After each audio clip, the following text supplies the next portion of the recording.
السلام علیکم ورحمۃ اللہ وبرکاتہ۔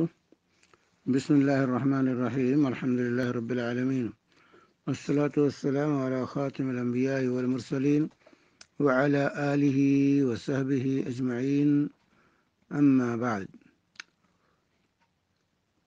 ایک بہن ہیں جو لکھتی ہیں کہ میرے گھر میں اکثر چھوٹے چھوٹے کن کھجورے نکلتے ہیں، کیا یہ گھروں سے نکلنا صحیح نہیں ہوتے؟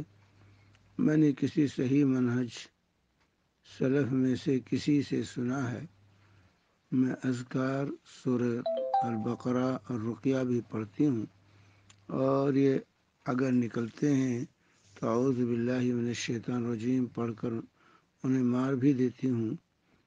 میری اصلاح کریں کہ یہ نکلنے صحیح نہیں ہوتے یا یہ ویسے ہی نکلتے ہیں۔ میں کچھ عرصے سے دیکھ رہی ہوں کہ کبھی کبھی نظر آ جاتے ہیں۔ دیکھیے، آج کل معاشرے میں توہم پرستی عام ہو رہی ہے۔ ہر چیز کو جن، آسیب، جادو، نظر بد کہہ دیا جاتا ہے۔ معمولی کوئی تکلیف ہوتی ہے، کوئی چیز نظر آ جاتی ہے تو نہیں گھر میں جن ہے، یا جادو ہو گیا ہے، یا نظر لگ گئی ہے۔ یہ توہم پرستی ہے، اس کا شکار نہیں ہونا چاہیے۔ یہ وہم کا بڑا برا اثر پڑتا ہے انسان پر۔ ایک تندرست انسان کو اگر یہ وہم ہو جائے کہ میں بیمار ہوں تو بیمار ہو جاتا ہے، اور ایک بیمار شخص کو اگر دلاسا دے دیا جائے، تسلی دے دیا جائے نفسیاتی طور سے، تو وہ تندرستی کی طرف مائل ہو جاتا ہے۔ اسی لیے اللہ کے نبی صلی اللہ علیہ وسلم کسی مریض کی زیارت کے لیے جاتے تھے تو کہتے لا باس طہور انشاءاللہ، پریشان ہونے کی ضرورت نہیں ہے، پاکی ہی پاکی ہے، پاکی ہی پاکی ہے۔ تو اس لیے انسان کو توہم پرستی کا شکار نہیں ہونا چاہیے کہ کن کھجورے نکل گئے تو کوئی آسیبی یا جادو یا نظر کا کوئی وہ ہے، نہیں، یہ سب غلط چیزیں۔ اس طرح کا توہم نہیں ہونا چاہیے۔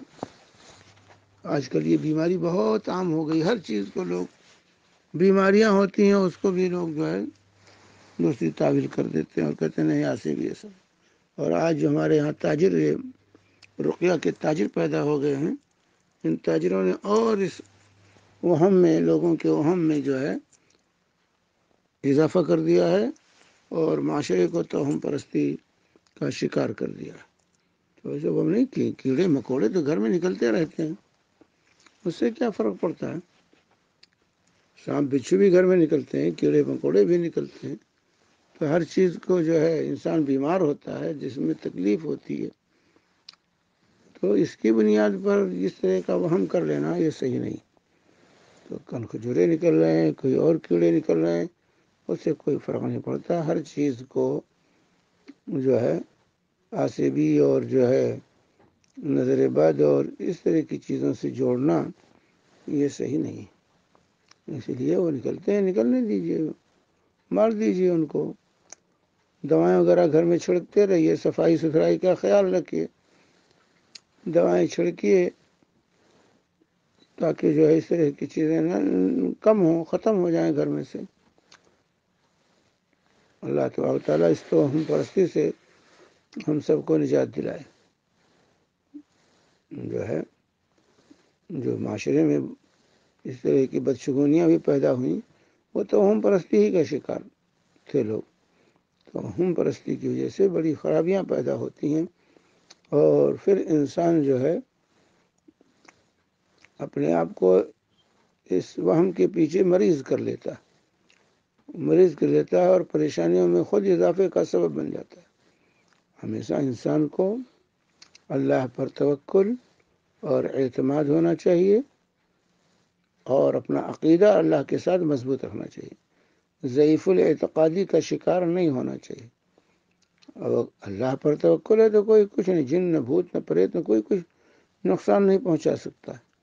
اس لیے عقید توحید یہ مضبوط رکھنی چاہیے، اور کہ جب تک اللہ کچھ نہیں چاہتا کچھ نہیں ہوتا اس کائنات کے اندر۔ اللہ پر توکل، اللہ پر اعتماد، صوم و صلات کی پابندی، صبح و شام کے اذکار، سوتے وقت کے اذکار کی پابندی، قرآن کی روزانہ تلاوت اور معصیت اور گناہ کے کاموں سے اپنے آپ کو محفوظ رکھنا، یہ محسنات اور محفظات ہیں، اس سے حفاظت ہوتی ہے اور پھر کوئی یہ چیزیں نظر انداز نہیں ہو پاتی۔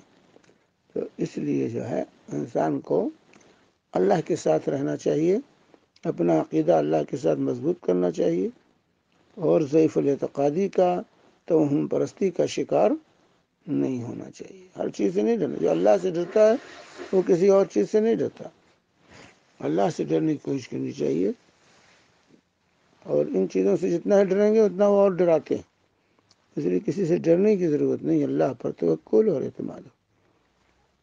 اللہ تبارک تعالی ہم سب کو ضعیف الاعتقادی اور توہم پرستی سے محفوظ رکھے۔ وصلی اللہ علیہ نبینا محمد وعلی آلہ وصحبہ وسلم۔